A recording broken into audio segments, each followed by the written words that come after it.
तो आज के लिए हम बात करेंगे किसकी? आज के लिए हम बात करेंगे सॉइल मैकेनिक्स की। फटाफट से स्टार्ट करते हैं टॉपिक, फटाफट करते जाओ आप सवाल।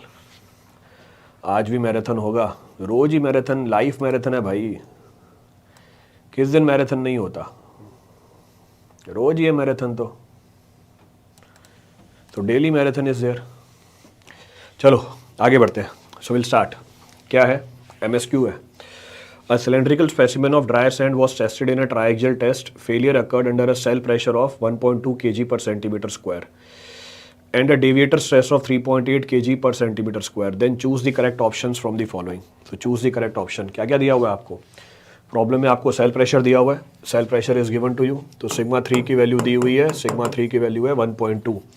देन डेविएटर स्ट्रेस दिया हुआ है, डेविएटर मतलब सिग्मा 1 माइनस सिग्मा 3 की वैल्यू कितनी दी हुई है? 3.8। इसका मतलब सिग्मा 1 कितना हुआ? सिग्मा 1 हुआ हमारा डेविएटर स्ट्रेस प्लस सेल प्रेशर। इसका मतलब 3.8 प्लस 1.2 तो ये 5। तो सिग्मा 1 की वैल्यू कितनी आ गई? 5 यूनिट आ गई। अब क्या पूछ रहा है? Angle made by the failure plane with the major principal plane. तो angle made by the failure plane with the major principal plane. Major principal plane कौन सी होती है? मेजर प्रिंसिपल प्लेन ये सिग्मा 1 है हमारा, जिस प्लेन के ऊपर ये एक्ट कर रही है। तो ये मेजर प्रिंसिपल स्ट्रेस जिसके ऊपर ये एक्ट कर रहा है, major principal plane. Failure plane इसके साथ कितना एंगल बना रहा है? तो फेलियर प्लेन इसके साथ कितना एंगल बना रहा है ये आपको कैलकुलेट करना है। That is to be calculated. तो निकाल लेंगे फेलियर प्लेन कितना एंगल बना रहा है। तो this angle is termed as what? This angle is termed as alpha. इसको अल्फा बोल सकते हो। Now we can say what? Sigma 1 is equal to sigma 3 10 square alpha plus 2c 10 alpha. कैसी सॉइल है?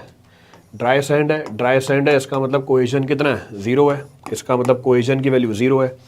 वैल्यू पुट करी हमने, तो value put करी 10 अल्फा कितना आ गया? तो 10 अल्फा आ गया हमारा। So 10 alpha is equal to 10 alpha is equal to square root of sigma square root of sigma 1 by sigma 3। So square root of sigma 1 by sigma 3, sigma 1 by sigma 3। तो square root of sigma 1 by sigma 3 कितना है? 5 bye 1.2। तो alpha की value निकाल के बताओ कितनी आ रही है? What is the value of alpha coming out? Simplify करो, अल्फा निकाल के बताओ कितना आ रहा है।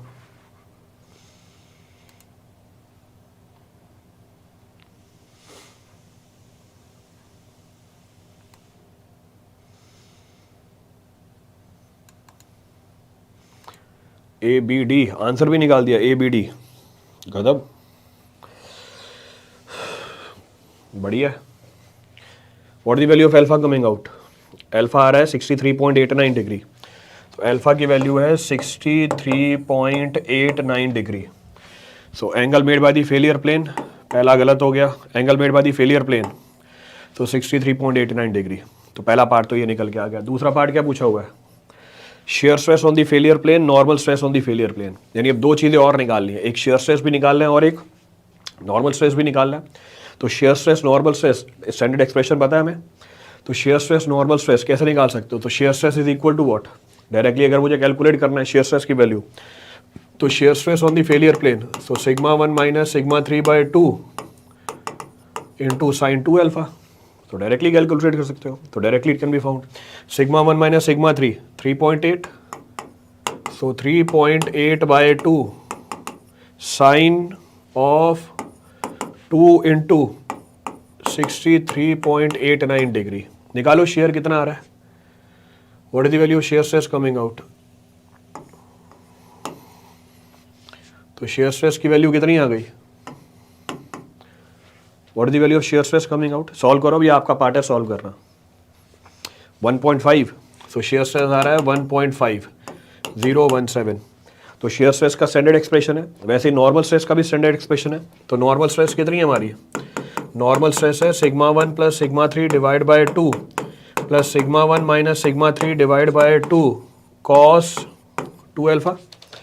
This is the value of normal stress on the failure plane. तो इसकी वैल्यू कितनी होगी? Sigma 1 plus sigma 3। So sigma 1 plus sigma 3 so 5 plus 1.2 by 2 plus sigma 1 minus sigma 3 3.8 by 2 into cos of 2 of 63.89 degree. Solve करो, normal stress मिल जाएगा। You will get the normal stress also. Calculate. तो MSQ type problem भी करवा रहा हूं मैं आपको, तो आप अभी से प्रिपेयर हो जाओगे कि पेपर में आपको MSQ टाइप प्रॉब्लम भी मिलेंगे। तो जैसा आपका पेपर आ रहा है एग्जैक्टली वैसे ही सवाल है ये। तो बिल्कुल गेट के लेवल के सवाल हैं, ना गेट के लेवल से ऊपर है ना गेट के लेवल से नीचे है, इसी टाइप के सवाल मिलेंगे आपको। You will find this type of problems only. चलिए, कितना आ रही है? What the value of normal stress coming out? Normal stress की वैल्यू बताओ। तो शेयर तो आ गया 1.5, तो शेयर आ गया 1.5, यानी बी भी सही है। नॉर्मल कितनी आ रही है? What the normal stress?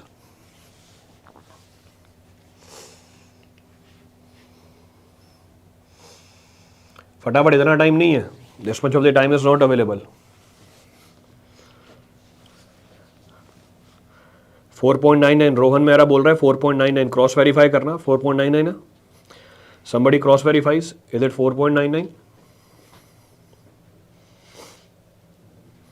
4.26? ये 4.26 कैसे हो जाएगा भैया? यही हमारी वैल्यू कितनी है? 6 डिवाइड बाय 2, 3 तो यही आ रहा है, 3 तो यही टर्म है, 3 तो यही है, 4.26 है, मार्क कर लो।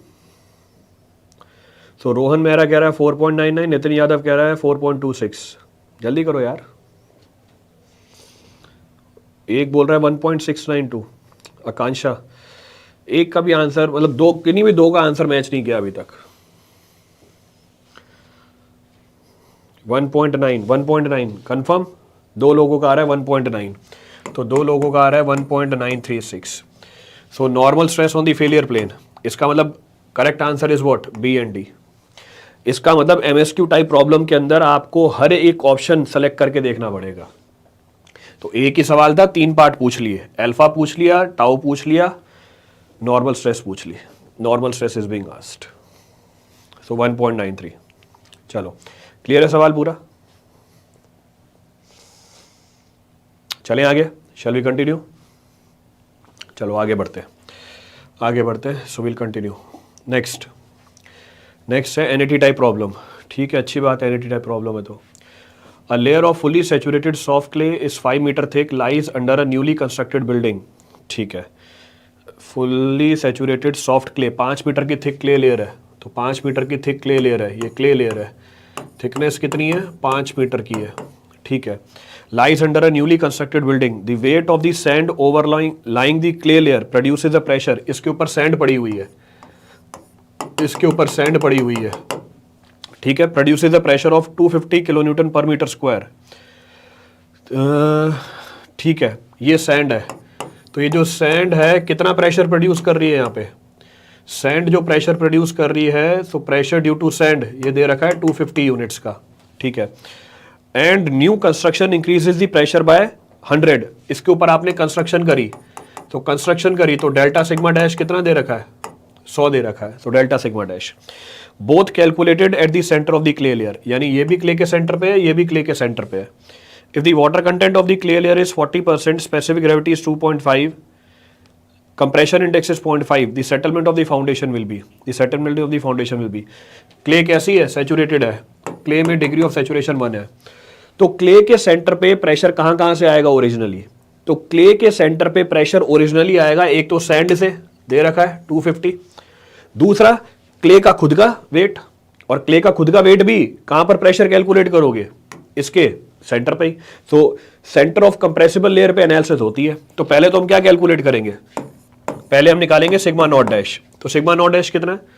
तो 250 सैंड की वजह से plus gamma saturated of clay into centre of clay layer 2.5, यानी क्या बच गया? Gamma saturated. अब गामा सैचुरेटेड निकालना पड़ेगा। So gamma saturated is equal to G plus E gamma W upon 1 plus, so G plus E कर दिया, so 1 plus E, so upon 1 plus E। E दे रखा है? नहीं दे रखा। W और G दे रखा है, सो W और G दे रखा है। तो E की जगह क्या डाल सकते हो? E की जगह क्या डाल सकते हैं? G1 plus W gamma W upon 1 plus WG, सो अपॉन 1 प्लस WG। तो ये हमारा गामा सैचुरेटेड आ गया। सो this is our gamma saturated. Eraser थोड़ा चेंज करना पड़ेगा। सो G 1 plus W gamma W upon 1 plus WG। Value put करो। स्पेसिफिक ग्रेविटी कितनी है 2.7। वाटर कंटेंट कितना है 40%। यूनिट वेट नहीं बता रखी पानी की, मैं 10 लेके चल रहा हूँ। Divide by 1 plus water content कितना है 0.4 इंटू 2.7। आप 9.81 लोगे आंसर चेंज हो जाएगा। आप अगर 9.1 लोगे तो आंसर चेंज हो जाएगा। The answer will get changed. 17.82 तो मैक्सिमम लोगों बता रहे हैं 17.82, तो 17.82 तो वैल्यू पुट करी 250 plus 17.82 into 2.5। Calculate. So initial affective stress at the centre of the compressible layer. Compressible layer के सेंटर पे इनिशियल अफेक्टिव स्ट्रेस कितना है कैलकुलेट करके बताओ। गया, चलो कोई बात नहीं। So gamma saturated into 2.5 plus 250 sigma not dash 294.55। सबका यही है 294.55। Everybody getting the same result. So 294.55 kilo newton per metre square. Delta sigma dash कितना है 100 kilo newton per metre square. खत्म सवाल। तो सेटलमेंट कितनी होगी क्या पूछ रहा है। So settlement, so delta H C C into H naught upon 1 plus e log 10 sigma not dash plus delta sigma dash upon sigma not dash. This is the value of what. ये value है किसकी, this is the value of settlement. C C कितनी दे रखी है 0.5, thickness of compressible layer 5, log 10 sigma not dash 294.55 plus 100 upon sigma not dash 294.55 divide by 1 plus WG by S। So WG by S, this is the value of settlement. Settlement यहां से आएगी metre में। सवाल में किस में पूछी है, सवाल में पूछी है सेंटीमीटर में। कैलकुलेट करो। यहां से जब आप सेटलमेंट निकालोगे मीटर में निकल के आएगी, पर आपको रिपोर्ट किस में करना है सेंटीमीटर के अंदर रिपोर्ट करना है। कैलकुलेट कीजिए फटाफट। तो यहीं पे प्रैक्टिस करना स्टार्ट कर दीजिए। And to be more precise virtual calculator use करके आंसर निकालो। गेट में भी आपको वर्चुअल कैलकुलेटर यूज करना है। You have to use virtual calculator only. 15.26 इसका मतलब है 0.1526 मीटर, 15.26 सेंटीमीटर। तो 15.26 सेंटीमीटर। क्लियर है, सही है गरिमा।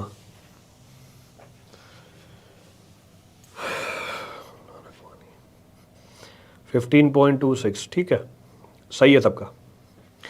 मैक्सिमम लोगों का यही आ रहा है। अगर मैक्सिमम लोगों का यही आ रहा है इसका मतलब यही आंसर होगा।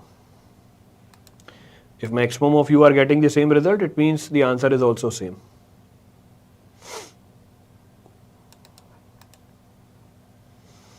H 5/2 है। क्यों भैया H 5/2 है? ये थिकनेस ऑफ कंप्रेसिबल लेयर होती है। H not is thickness of compressible layer. 5/2 कर दोगे। लेंथ ऑफ ड्रेनेज पाथ थोड़ी है वो जो 5/2 करोगे। H not is thickness of compressible layer. और लेंथ ऑफ ड्रेनेज पाथ में भी बाय 2 तब होता है जब डबल ड्रेनेज होती। चलो, इसीलिए शेड्यूल दिया है कि रिवीजन करके आओ। Hence schedule is given to do the proper revision. Revision करके आओगे तभी सवालों में समझ में आएगा क्या हो रहा है। चलो आगे बढ़ते हैं। The maximum and minimum dry density of the sand determined in the laboratory are 2.5 and 2। Maximum and minimum dry density. Specific gravity is 2.65। Relative density of the sand is 75%. Then choose the correct option from the following. Dry density of the soil, dry density of the soil. तो सवाल में पूछ रहा है dry density soil की। Density index हम किसके term में रिपोर्ट करते हैं? डेंसिटी इंडेक्स वो पैरामीटर है जो रिलेटिव कॉम्पैक्टनेस बताता है सॉइल की। कौन सी सॉइल की? कोहेजनलेस सॉइल की। कौन सी सॉइल में काम नहीं करता ये? कोहेसिव सॉइल में काम नहीं करता। क्यों काम नहीं करता? क्योंकि कोहेसिव सॉइल की हम वॉइड रेशियो लूजेस्ट स्टेट में नहीं निकाल पाते। इसीलिए कोहेसिव सॉइल की कॉम्पैक्टनेस को बताने के लिए हमारे पास एक और पैरामीटर है जिसको हम क्या बोल देते हैं, रिलेटिव कॉम्पैक्शन बोल देते हैं। ये तो हुई हमारी थ्योरी। क्या होती है density index? E max minus E upon E max minus E minimum. It is the ratio of difference of void ratio of the soil in its loosest state to the void ratio of the soil in natural state to the difference of void ratio of the soil in its loosest state and void ratio of the soil in its densest state। अब हमें यह भी पता है कि density है, density और void ratio में क्या रिलेशनशिप है? इनवर्स रिलेशनशिप है। तो इनवर्स रिलेशनशिप है तो हम क्या बोल सकते हैं? If there is a inverse relationship, अगर मेरा void ratio मैक्सिमम होगा तो डेंसिटी क्या हो जाएगी? अगर मेरा void ratio मैक्सिमम होगा तो डेंसिटी क्या हो जाएगी? मिनिमम हो जाएगी। सो 1 upon rho D minimum minus 1 upon rho, 1 upon rho D minimum minus 1 upon rho maximum into 100। तो हम डेंसिटी इंडेक्स को डेंसिटी के टर्म में भी लिख सकते हैं। अगर मैं रीअरेंज करूं उसे, क्या निकल के आ रहा है रीअरेंज करने पे? Density minus density minimum upon maximum minus minimum. यहां पे एलसीएम होगा मैक्सिमम मिनिमम और यहां पर एलसीएम होगा, here LCM will be how much? So ये ऊपर चला जाएगा, मिनिमम मिनिमम कैंसिल हो जाएगा।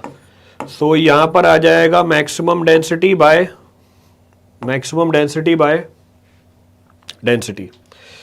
So maximum density by density. एक बार चेक करना, यही है,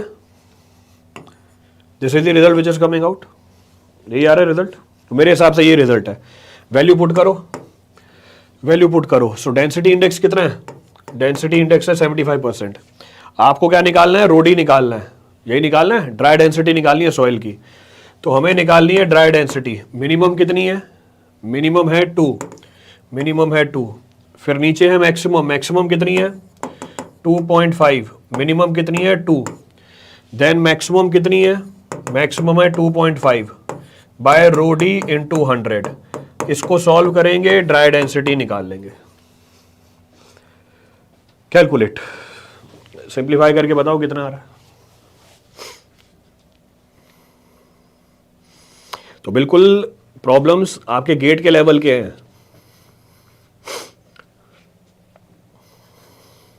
कितनी आ रही है? 2.35। कुलदीप बोल रहा है 2.35 है। 2.35 ग्राम पर क्या है? Cubic centimetre. सो 2.35 ग्राम पर cubic centimetre dry density of the soil. पहला आया आंसर ए। अब जब मुझे ड्राई डेंसिटी मिल गई, if I know the value of dry density, इसका मतलब क्या हुआ? वॉइड रेशियो निकाल सकता हूं। क्या है dry density? Dry density is equal to G rho W upon 1 plus E. Value put करी 2.35, this is equal to G कितना है? 2.65 into 1 upon 1 plus void ratio. तो हम इसको सॉल्व करेंगे, वॉइड रेशो निकाल लेंगे। उसके पेपर हर बार टफ आते हैं, तो आप हर बार पेपर दे रहे हो?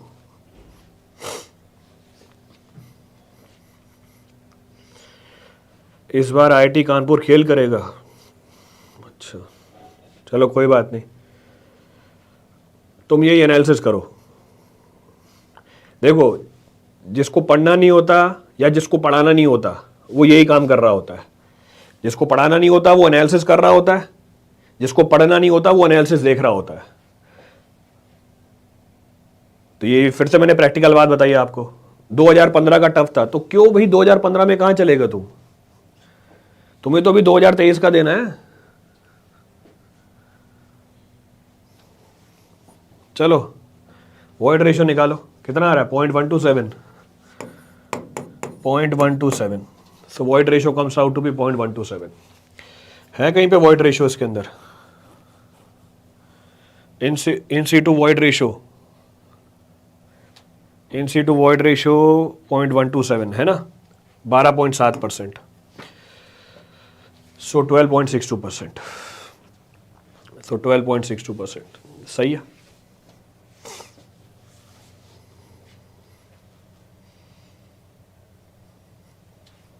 ठीक है, तो दो ऑप्शन सही है, ए भी सही है और सी भी सही है। MSQ में अगर आप दोनों ऑप्शन सही निकालोगे तभी आपको पूरे नंबर मिलेंगे।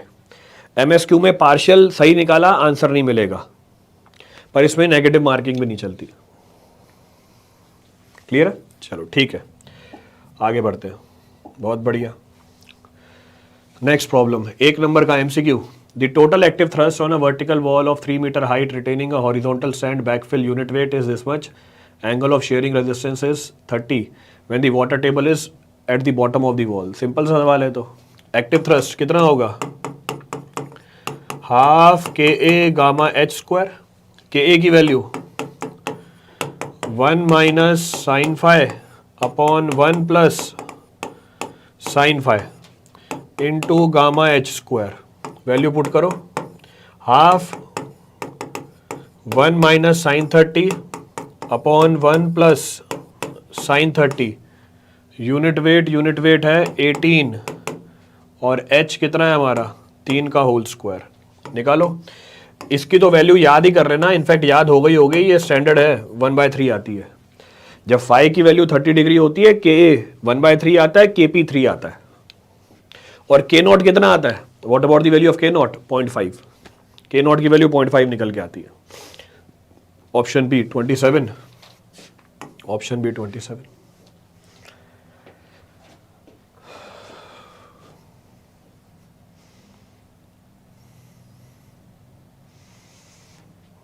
सो 1/3 3। ठीक है। हरिओम आदित्य, K नॉट 1/2, सही बात है। चलो अनिमेश मिश्रा ने भी सही बताया, पता है सबको, मतलब लो पता है तो लो IIT कानपुर आ गया। कहाँ गया वो IIT कानपुर वाला? लो ये IIT कानपुर का आ गया सवाल। करो, IIT कानपुर झलकेगा इसके अंदर तुम्हें।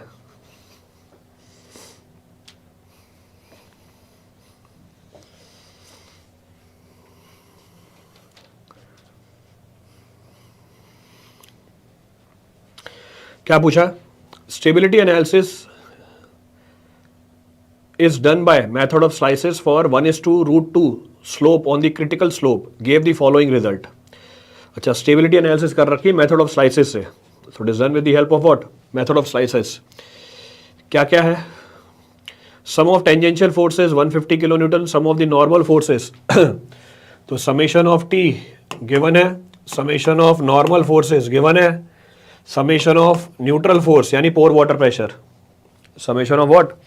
पोर वाटर प्रेशर भी दे रखा है आपको। तो summation of pore water pressure is also given to you. Then length of the failure surface, effective angle of shearing resistance, effective cohesion is also given to you.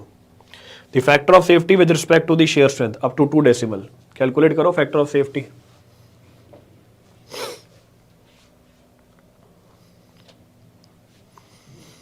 तो factor of safety with respect to shear strength will be equal to what? shear strength के respect में तो shear strength divide by what? shear strength divide by shear stress। shear strength को मैं क्या लिखूंगा? Shear strength को क्या लिखा जाएगा? C5 सॉइल है, C5 सॉइल है तो C into L plus summation of what? C into L summation of what? Effective normal. क्यों? नॉर्मल कॉम्पोनेंट है फोर्स का तो नॉर्मल डायरेक्शन में लगेगा वो, into what? 10 phi summation of tangential force. तो summation of the tangential force simplify करके निकाल लो। तो एवरीथिंग इज गिवन, सारी चीजें दे रखी हैं आपको। कोहेजन कितना है? कोहेजन है 20। लेंथ कितनी है फेलियर प्लेन की? 15। Summation of affective normal component, affective normal component कितना है? अफेक्टिव नॉर्मल कंपोनेंट निकल के आ जाएगा हमारा, नॉर्मल है हमारा हाउ मच? 300। और पोर वाटर प्रेशर कितनी है? पोर वाटर प्रेशर है 50। 10 फाई, फाई कितना है? फाई है 14 degree divide by tangential component, tangential component कितना है? 150। सो this is the factor of safety. ये हमारी फैक्टर ऑफ सेफ्टी आ गई 2.41। सो 2.41 यही आ रहा, 2.41। 2 डेसिमल तक देना है आपको। You have to report the answer up to 2 decimal. So factor of safety is 2.41। सही है। अनिमेश एक बार चेक करना अपना दोबारा, 2.49 नहीं है। गेट में ध्यान रखना डेसिमल तक आंसर सही लिखना पड़ता है, सीधा नेगेटिव नंबर आएंगे। डेसिमल तक आंसर सही लिखना पड़ता है, नहीं तो नेगेटिव नंबर मिलेंगे। So take proper care of that. 2.41, so 2.41 बढ़िया बात है। चलो आगे बढ़ते हैं। MCQ, the cutting edge of the sampling tube has an outer diameter of 70 mm, wall thickness, well नहीं है, wall thickness of 2 mm, so wall thickness of 2 mm, area ratio of the sampling tube. Outer diameter दे रखा है तो inner diameter कितना होगा अगर thickness बता रखी है तो। आउटर डायमीटर दे रखा है आपको तो इनर डायमीटर कितनी हो जाएगी। सो एरिया रेशियो कितनी होती है, एरिया रेशियो है डी आउटर का होल स्क्वायर, डी इनर का होल स्क्वायर, डी इनर का होल स्क्वायर इंटू 100, यही है। So this is the value of area ratio, ये हमारा एरिया रेशियो है। डी आउटर का होल स्क्वायर कितना है, डी आउटर का होल स्क्वायर 70 का whole square minus well thickness, ये आउटर डायमीटर दे रखा है और ये थिकनेस दे रखी है, so this thickness is given to you. तो जब मुझे आउटर डायमीटर पता है, if I know the value of outer diameter, inner diameter निकालने के लिए क्या करो, इनर डायमीटर निकालने के लिए ट्वाइस ऑफ थिकनेस को सब्ट्रैक्ट कर दो। सो ट्वाइस ऑफ थिकनेस को सब्ट्रैक्ट कर दिया, divide by D I, so twice of thickness को सब्ट्रैक्ट कर दिया, होल स्क्वायर। 12.48%, 12.48 सी है ये, बी थोड़ी ना है। अनिमेश मिश्रा बोल रहा है बी ऑप्शन, बी तो 11% है, ऊपर तो मैक्सिमम लोग 12.48 बता रहे हैं। तुम्हारे आंसर हमेशा गलत क्यों आ रहे हैं अनिमेश। सो आंसर इज सी।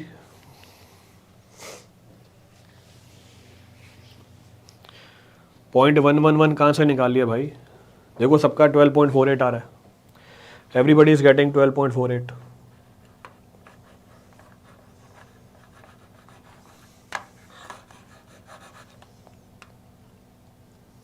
क्या हो गया माउस को,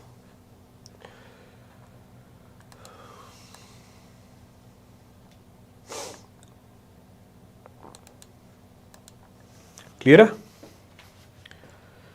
आलोक सही है, 12.48 बढ़िया है। चलो बढ़िया, आगे बढ़ते हैं, विल कंटिन्यू। देखो अगला सवाल क्या है। आज ब्लर क्यों आ रहा है ये video,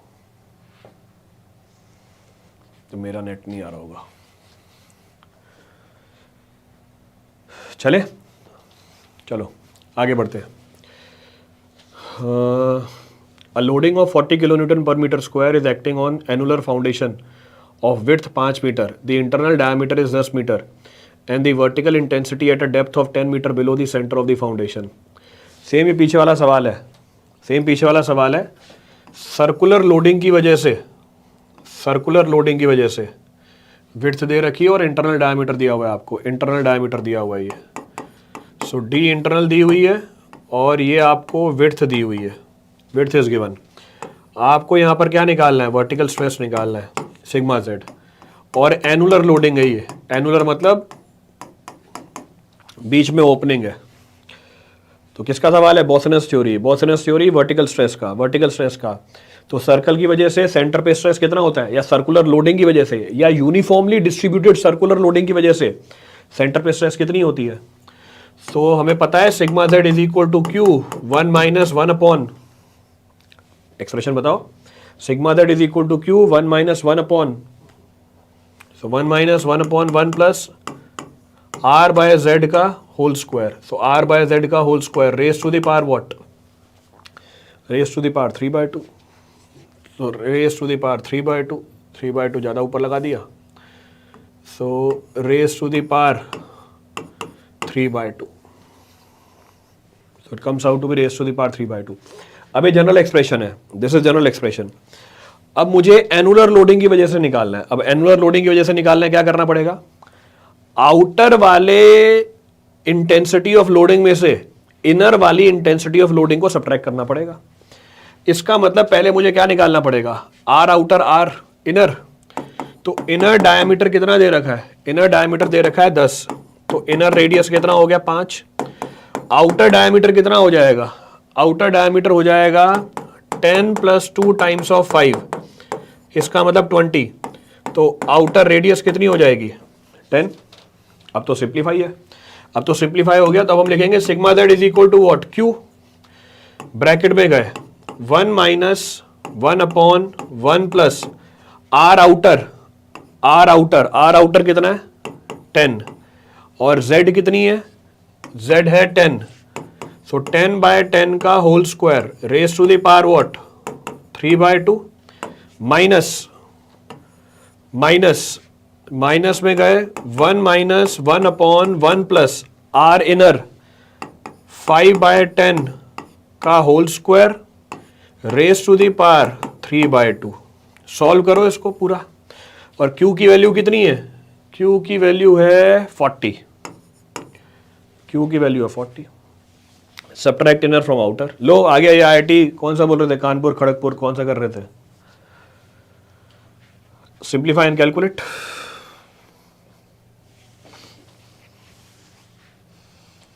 subtract inner from outer कर दिया, सब्ट्रैक्ट इनर फ्रॉम आउटर।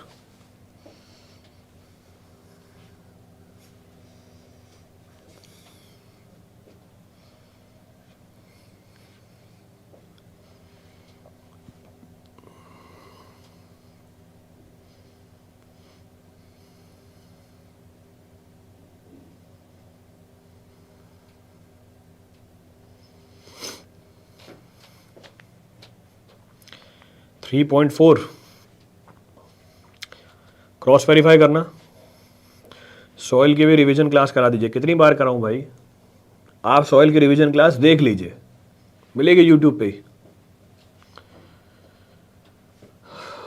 अब इतनी अज्ञानता 37.2, एक बोल रहा है 3.4, एक बोल रहा है 37.2।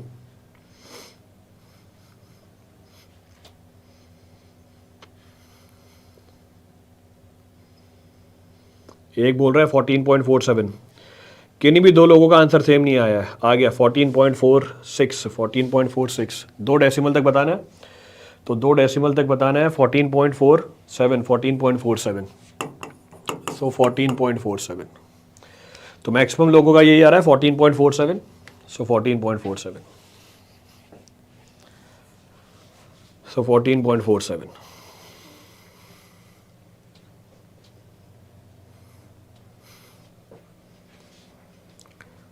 थ्योरी रिवीजन इज बेनिफिशियल और पीवाईक्यू का रिवीजन कौन करता है भाई,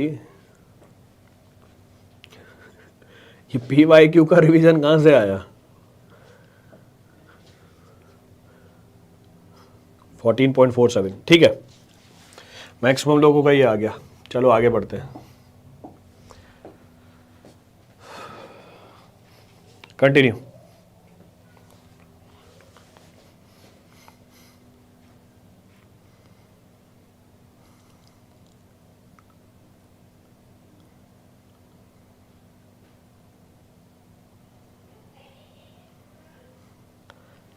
चलो आगे बढ़ते हैं।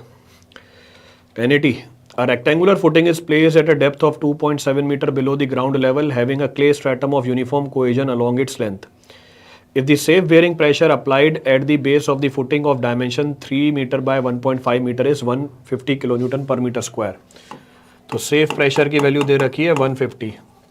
Then unconfined compressive strength of the soil. Using Skempton's approach and considering the factor of safety against shear as 3, unit weight of the clay is 18.5. Again a very good problem. ये कहाँ है, ओह IIT कानपुर खड़गपुर कौन था, ये ले आ गए आपके IIT Kanpur Kharagpur आ गई इसके अंदर। तो स्कैम्पटन थ्योरी लगानी है, स्कैम्पटन थ्योरी लगानी है, पहले क्या निकालना पड़ेगा, पहले निकालना पड़ेगा DF/B। सो DF/B, DF/B 2.7, B कितनी है 1.5, निकालो कितना आ रहा है DF/B, DF/B कितनी आ रही है, एक का स्क्वायर नहीं किया सो गलत हो गया, कोई बात नहीं। अब ध्यान रखना पेपर के अंदर, पेपर में ये गलती नहीं होनी चाहिए। DF/B कितनी आ रही है 1.8, 1.8 किस रेंज में आ गई, 0 से 2.5 की रेंज में आ गई। जब DF/B 0 से 2.5 की रेंज में आ जाती है तो NC कितनी होती है, so in that case NC is equal to what, तो CNC लगानी है नेट अल्टीमेट बेयरिंग कैपेसिटी, तो NC की वैल्यू कितनी होती है, NC की वैल्यू होती है 5 into 1 plus 0.2 B by L into 1 plus 0.2 D F by B. So this is the value of what? NC. Calculate करो एनसी कितना है. So 5 into 1 plus 0.2 B by L 1.5 by 3 1 plus 0.2 D F कितना गया? D F कितना गया? D F by B बोला 1.8. सो 1.8. सो 1.8. जरा बताना एनसी कितना आ रहा है? What is NC coming out?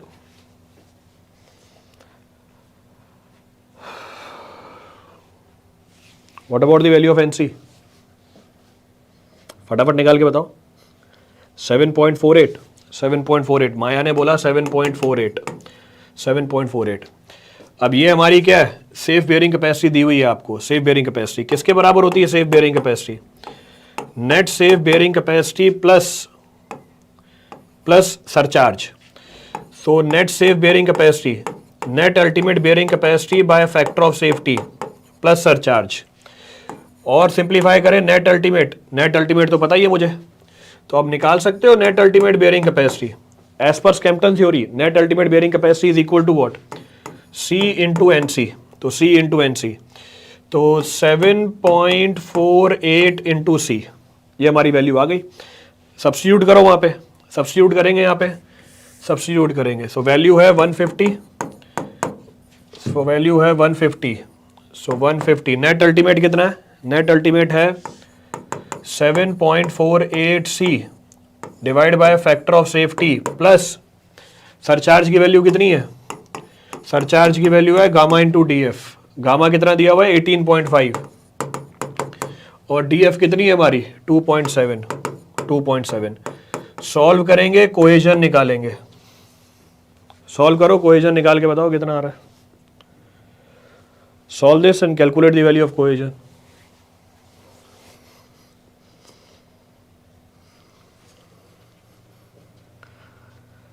Cohesion आ रहा है 40.12. माया 40.13. सो 40.13. अगर मुझे कोहेजन पता चल गया, अनकन्फाइंड कंप्रेसिव स्ट्रेंथ किसके बराबर होती है? Unconfined compressive strength is equal to twice of cohesion. So twice of cohesion. So twice of 40.13 इसका मतलब 80.26. सो 80.26. खत्म सवाल. Problem is finished.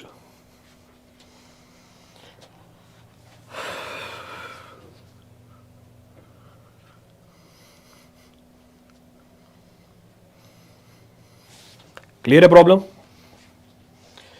फटाफट करते जाओ.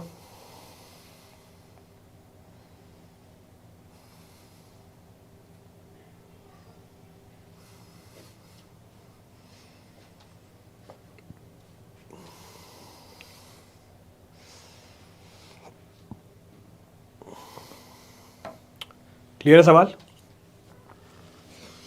रिपीट करना उसमें से कुछ किसी के लिए. Any of the point to be repeated from this for anyone?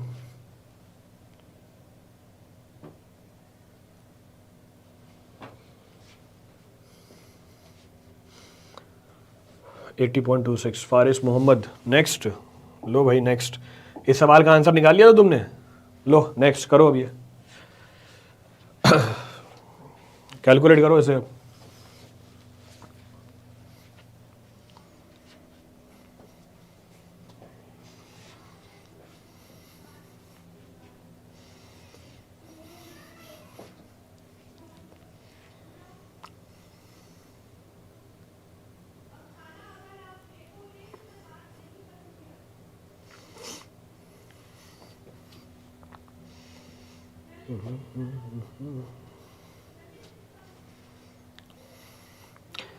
गायब. चलो देखो क्या है. The soil sample is saturated with the oil having a saturated unit weight of 2.1 gram per cubic centimeter. If the specific gravity of the soil grain and the oil is 2.65 and 0.9 respectively, the void ratio of the soil is. The void ratio of the soil is. ठीक है. Saturated unit weight दे रखा है. So gamma saturated is given to you. So gamma saturated पता है. So unit weight तो unit weight कितनी हो जाएगी? अब ऑयल से सैचुरेटेड है, ध्यान रखना, take proper care of this.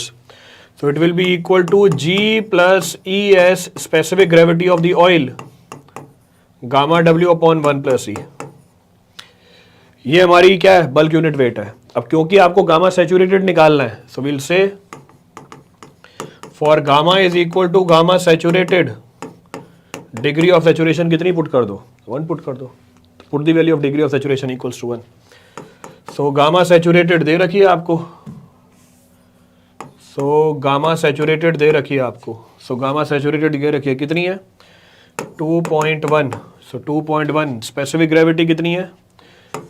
2.65 plus void ratio हमें निकालना है, degree of saturation 1, specific gravity of the oil, specific gravity of the oil 0.9, density of the पानी 1, डेंसिटी ऑफ द पानी 1 upon 1 plus void ratio. Void ratio निकाल लो, calculate void ratio. कहाँ गया Faris Mohammad? Calculate. 0.458, माया बोल रही है 0.458, खुशाग्र मिश्रा बोल रहा है 0.45। कितने डेसिमल तक बताना है? ये देखो खुशाग्र गलत करके आओगे, वो देखो माया का आंसर कितने तक बताना है? 3 डेसिमल तक बताना है। सो 0.458 जितना बोला है उतने डेसिमल तक ही बताएंगे। ये देखो ऋषिकेश भी, you have to report the answer up to 3 decimal, तो 3 डेसिमल तक लेके जानी है आपको वैल्यू। 2 पे छोड़ दोगे तब भी नेगेटिव मिलेंगे। दे रखा है 0.458, ये रहा 0.458।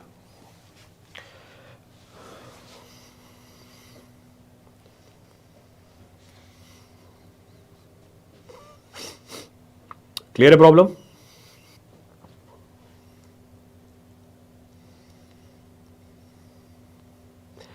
तो इस सवाल में चेंज क्या था? Soil is saturated not because of water, soil is saturated because of the oil. Oil डला हुआ है उसके अंदर, तो आपका स्टैंडर्ड एक्सप्रेशन काम नहीं करेगा इसके अंदर। जी नॉट से मल्टीप्लाई क्यों किया आपने? अभी ये तो बता रहा हूं प्रद्युमन,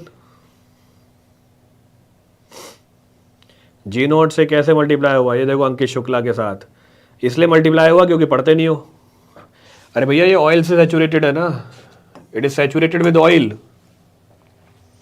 जब पानी से सैचुरेट होता है तो हमारी गामा होती है G plus E S gamma W upon 1 plus E. जब सॉइल के अंदर क्या हो? जब सॉइल के अंदर पानी हो, when the soil consists of what? water। अब पानी की जगह फ्लूइड क्या कर दिया? चेंज कर दिया।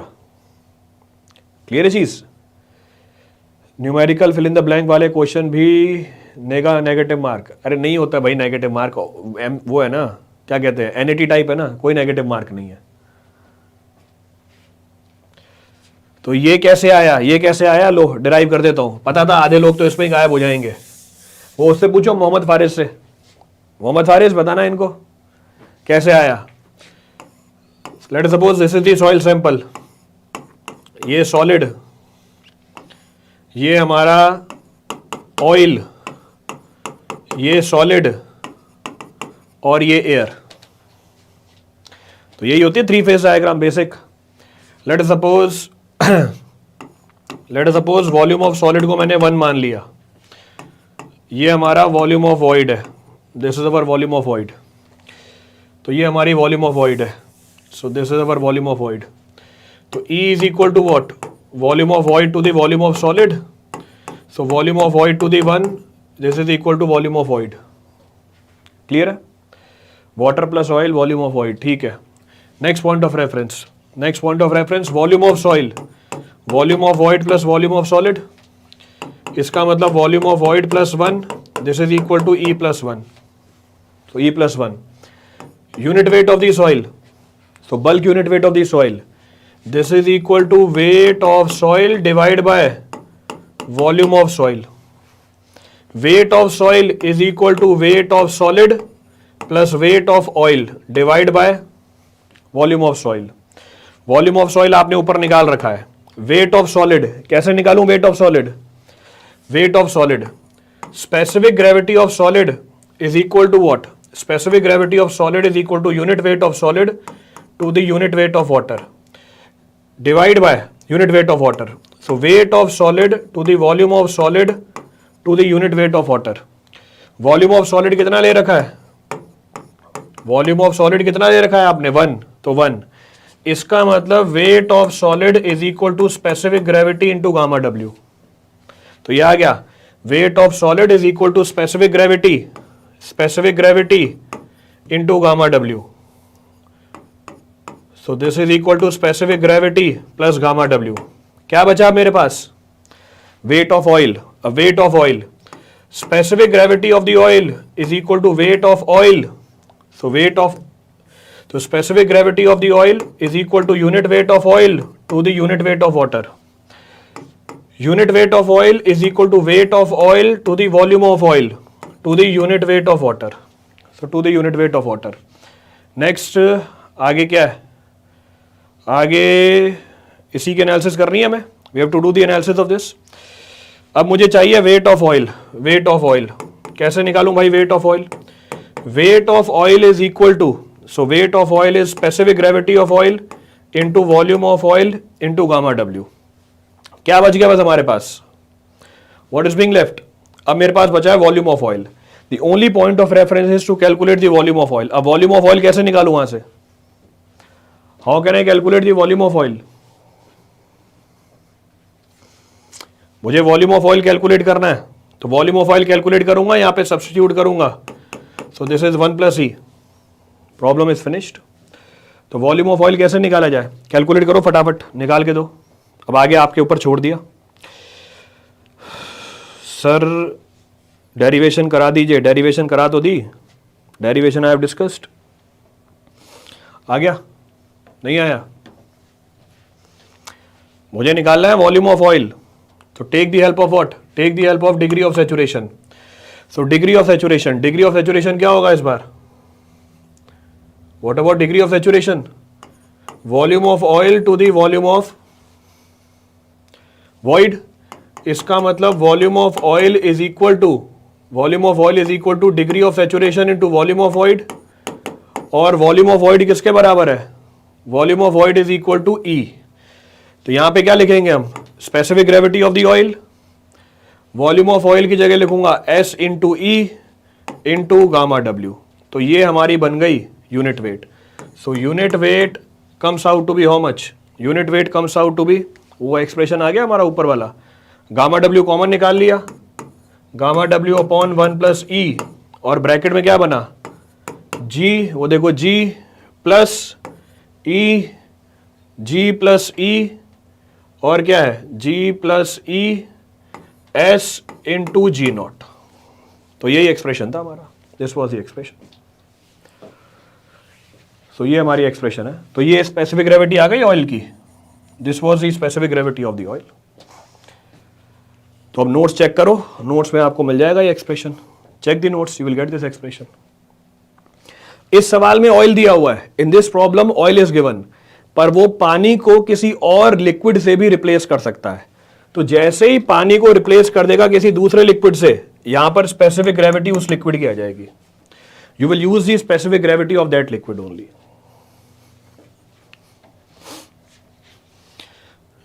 सर डेरिवेशन पहली बार देखा तो पहली बार पढ़ रहे होगे मुझसे, इसलिए पहली बार देखा डेरिवेशन. कोई नई चीज थोड़ी ना ये.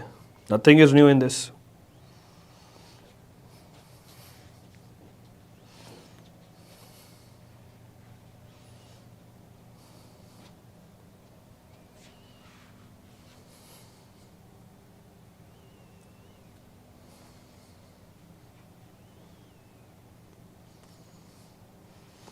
क्लियर है?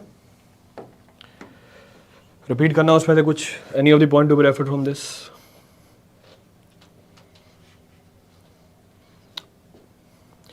वर्चुअल कैलकुलेटर से जल्दी आंसर नहीं निकल सकते. वर्चुअल कैलकुलेटर से, पर पेपर में तो वर्चुअल कैलकुलेटर यूज करना पड़ेगा. In exam you have to use virtual calculator only. Note कर लिया सबने? Has everyone noted? क्लियर है? चलो क्लियर है.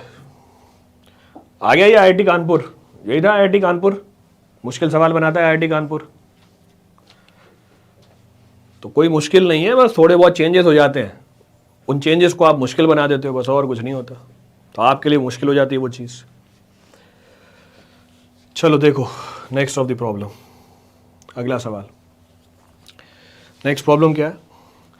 The plastic limit of the soil is 25% and plasticity index is 8%. Plastic limit is given, plasticity index is given, liquid limit minus plastic limit.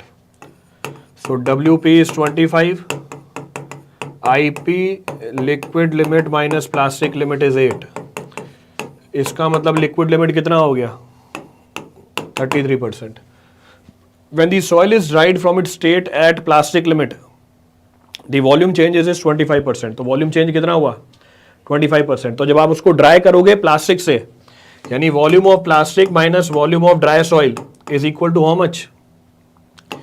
25% of the volume at plastic limit. So 25% of the volume at plastic limit. The corresponding volume change from the liquid to the dry state, यानी volume at liquid limit, volume at dry state is how much? Is 36% of the volume at liquid limit. 36% of the volume at liquid limit. Then choose the correct option. अब ये data दिया हुआ है आपको, this is the data which is given to you. अब इस data की मदद से पहली चीज तो क्या निकालनी है? श्रिंकेज रेशियो निकालना है. You have to calculate the value of shrinkage ratio. निकाल सकते हैं श्रिंकेज रेशियो. कैसे? How do we calculate shrinkage ratio? ये कर्व पता है हमें, we know this curve. Shrinkage limit, plastic limit, liquid limit. ये हमारा dry volume, volume at plastic limit, volume at shrinkage limit. So volume at liquid limit. तो लगा दो similarity. तो आपको श्रिंकेज लिमिट निकालनी है, तो VL माइनस VD दे रखा है और liquid limit minus shrinkage limit, liquid limit minus shrinkage limit. तो देखो how we can calculate. So we can say VL minus VD upon liquid limit minus shrinkage limit is equal to VP minus VD upon plastic limit minus shrinkage limit. Value दे रखी है आपको, this is the value which is given to you. Substitute the value, value substitute करो, simplify करके निकाल लो क्या answer आ रहा है. तो वैल्यू सब्स्टिट्यूट करो, सिंप्लीफाई करके निकाल लो. What the value coming out? So liquid limit minus plastic limit. तो सॉल्व करो इसको, देखो क्या रिजल्ट आ रहा है. So all the parameters are given to you. Substitute the value, simplify and calculate. Check what is the result coming out. Shrinkage limit निकाल के बताओ यहाँ से. So VL minus VD 0.36 times of VL. So 0.36 times of VL upon liquid limit 0.33 times minus shrinkage limit. This is equal to how much? VL minus VD. So VL minus VD. मुझे क्या चाहिए? मुझे चाहिए VP minus VD. So 0.25. 0.25 times of VP upon plastic limit. Plastic limit is how much? 25%. 0.25 minus shrinkage limit. Solve करो इस equation को और shrinkage limit निकाल के बताओ कितनी आ रही है. What is the shrinkage limit coming out? निकालो भाई. फारिस मोहम्मद जल्दी भाग रहे थे. इसको सॉल्व करो. इसको सॉल्व करने के लिए मुझे liquid volume at liquid limit और वॉल्यूम एट प्लास्टिक लिमिट में रिलेशनशिप चाहिए. अगर मुझे इन दोनों में रिलेशनशिप चाहिए कैसे निकालूंगा? If I require the relationship between दो, इन दोनों को सब्ट्रैक्ट कर दो. अगर इन दोनों को सब्ट्रैक्ट कर दूंगा तो क्या आएगा? सो volume at liquid limit minus volume at plastic limit. This is equal to what? This is equal to 0.36 volume at liquid limit minus 0.25 volume at plastic limit. If I solve this relationship, volume at liquid limit is how many times of volume at plastic limit? जरा बताना. अगर मैं इस equation को solve करूं तो volume at liquid limit is how many times of volume at plastic limit. फटाफट बताओ, दूसरी क्लास भी है मेरी. इस इक्वेशन को सॉल्व करूं, इसको इधर ले जाओ, इसको इधर लेके आ जाओ. सो volume at liquid limit is how many times of volume at plastic limit. Volume at liquid limit is how many times of volume at plastic limit. 0.11। और किसी का आ रहा है? आलोक बोल रहा है 0.11। बेटा 1 से तो ऊपर होगा, इतना श्योर है। क्यों? ये उधर जाएगा माइनस होगा, डेसिमल में आया, ये इधर आएगा 1.25 बन गया। तो मेरे को देखते ही पता चल रहा है कि 1 से तो बड़ी वैल्यू है। सो 1.17। तो हमारी श्रिंकेज लिमिट कितनी आ रही है? What is our shrinkage limit coming out? ये वैल्यू उठा के यहां डालो। So put this value here, ये वैल्यू डाली यहां पे, सॉल्व किया इक्वेशन को, श्रिंकेज लिमिट आ जाएगी। You will get the value of shrinkage limit. अब श्रिंकेज लिमिट निकाल दो कितनी आ रही है। What is the shrinkage limit coming out? MCQ और है, एक पार्ट और है सवाल का। सॉल्व करो इक्वेशन को, श्रिंकेज लिमिट निकाल के बताओ। 13.36। सो 13.36%। श्रिंकेज लिमिट, श्रिंकेज लिमिट, सो 13.36%। नेक्स्ट क्या पूछ रहा है? Shrinkage ratio. तो नेक्स्ट पार्ट में क्या पूछ रहा है वो? श्रिंकेज रेशो बता दो। क्या होती है shrinkage ratio? Shrinkage ratio, decrease in volume of the soil.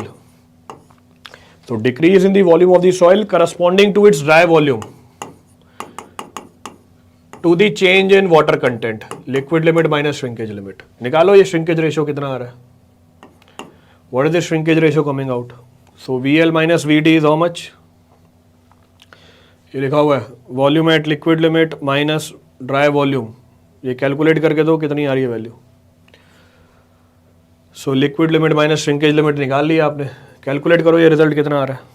What is this result coming out? What is shrinkage ratio coming out?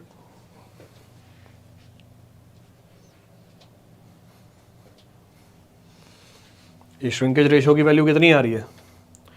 1.85, 2.85, दोनों में से कोई एक वैल्यू आएगी।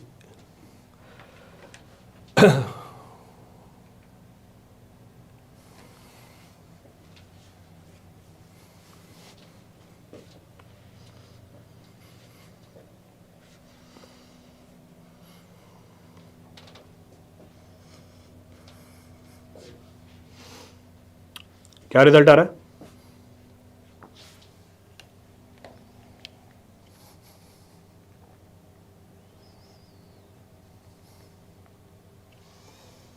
SSC JEE के लिए भी पढ़ाते हो? नहीं, SSC JEE यार बहुत मुश्किल एग्ज़ाम है, वहाँ तक अभी मैं पहुँचा ही नहीं हूँ। छोटे मोटे एग्ज़ाम की पढ़ाई करा लेता हूँ, सेमेस्टर एग्ज़ाम का पढ़ा लेता हूँ बस। कॉलेज के लायक पढ़ा दूंगा, SSC JEE का कुछ नहीं पढ़ाता मैं। सो 2.85, इतने हाई फाई एग्जाम मत पूछा करो। सो 2.85, तो श्रिंकेज रेशियो है 2.85। तो C is correct, D is correct, C and D is correct.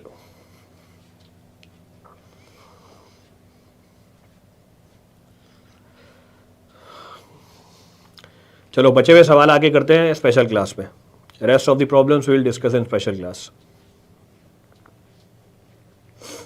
तो जितनी भी वैरायटी है प्रॉब्लम्स की सारी कवर करी है, पहले चैप्टर से लेके आखिरी चैप्टर तक गए, from first chapter two the last chapter, तो सारी प्रोफाइल कवर हो जाएगी।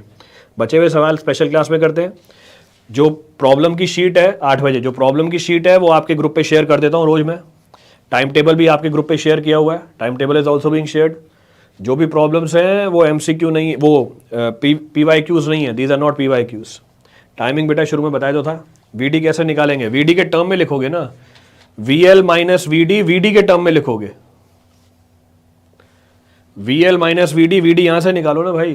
मतलब इसमें भी परेशान हो रहा है विशाल मिश्रा कि सर ये VD कैसे निकालूंगा, क्योंकि इसने क्या बोला सर VL माइनस VD तो है हमारा 0.36 टाइम्स ऑफ VL।